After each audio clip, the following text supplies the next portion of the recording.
Howdy everybody. So we're picking up where we left off with the last video, leading up to the American Revolution, all the taxes, all the conflicts.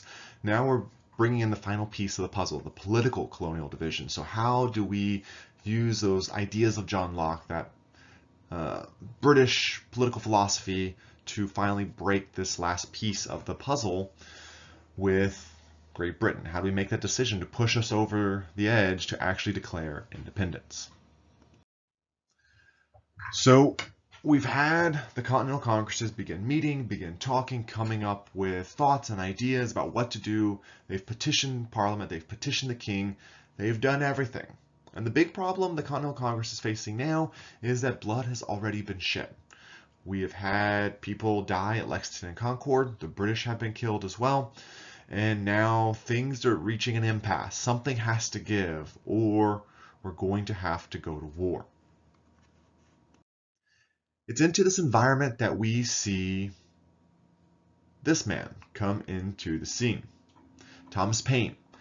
He writes several documents, but most importantly, he's going to write a pamphlet called Common Sense. And this is when he begins challenging a lot of the preconceived notions about the British Empire. Maybe we don't like the way the British or English Constitution works. Maybe having a king isn't something we need anymore. Maybe the United States or the 13 colonies have been pretty much on their own long enough that if we were to leave the British Empire, maybe we could make it as our own country. Now, none of these were uniquely new ideas, but the way he writes them in a format, in a style that the common man in the Americas can really understand, that resonates with them. And even if you couldn't read, these pamphlets were being read to you on, city streets and taverns. You heard the words of Thomas Paine, and they will rally a lot of Americans to the cause of the American Revolution. And this is going to give that Second Continental Congress the support it needs. So Thomas Paine rallying the American people, bringing some of these political ideas to the forefront, gives them the confidence, paired with the necessity of fighting having already started at Lexington and Concord, to begin writing the Declaration of Independence. So this is Benjamin Franklin and Thomas Jefferson working on this, really trying to put down in words what we feel, what we believe, and the way we want our nation to hopefully be. So the beginnings of this Declaration of Independence are unique.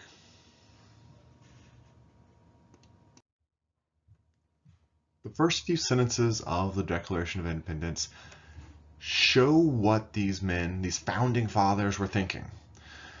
They said things. That preamble, the first sentence, we hold these truths to be self-evident, that all men are created equal. They are endowed by their Creator with certain unalienable rights. So there's Locke's unalienable rights again. There are natural rights. That among these are life, liberty, and the pursuit of happiness. So here we switch out property for happiness, or at least the pursuit thereof. We don't guarantee happiness, just the pursuit of happiness. That to secure these rights, governments are instituted among men, deriving their just powers from the consent of the governed. There's that Lockean social contract between the government and the people. That whenever any form of government becomes destructive of these ends, it is the right of the people to alter or abolish it and to institute new government. There's that right to rebel. So we're using the traditional British philosophy for politics against the British Empire. Now, there's some problems with these ideas. While they're all on paper sound like great ideas, this is an aspirational document. This is who we hope to be as a nation. This is not who we are. This is not who the founding fathers were when they wrote it. Probably the single biggest marring of these ideals, the contradiction of these ideals, is, of course, slavery. Slavery is at the heart of America's problems. We say all men are created equal, yet many of these founding fathers, Washington, Jefferson, all owned slaves. This does not detract from their ideas. You can come up with good and noble ideas and intentions and still make mistakes and have bad decisions and do terrible things.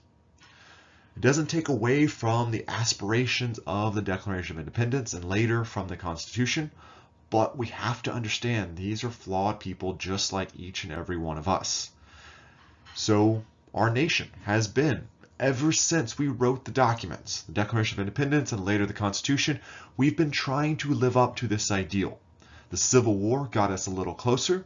Today we're closer than ever before, but we still have a ways to go before we truly embody as a nation the ideals set forth in these documents. And it's luck that is the foundation of a lot of these ideas. So we're using good old-fashioned British political theory to try to break from the British Empire.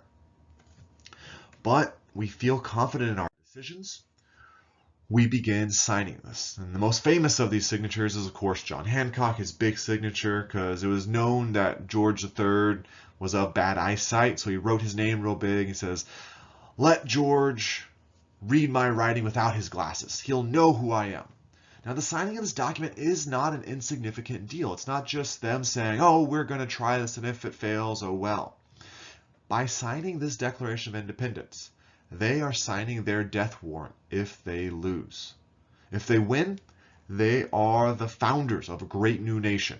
If they lose, however, they and their families lose everything they have built for their whole lifetime, perhaps generations in the New World. So this is not an insignificant risk by signing this document. But by signing it, they have started the American Revolution. So we will pick up with the revolution next class and in our next video. So I will see you all soon.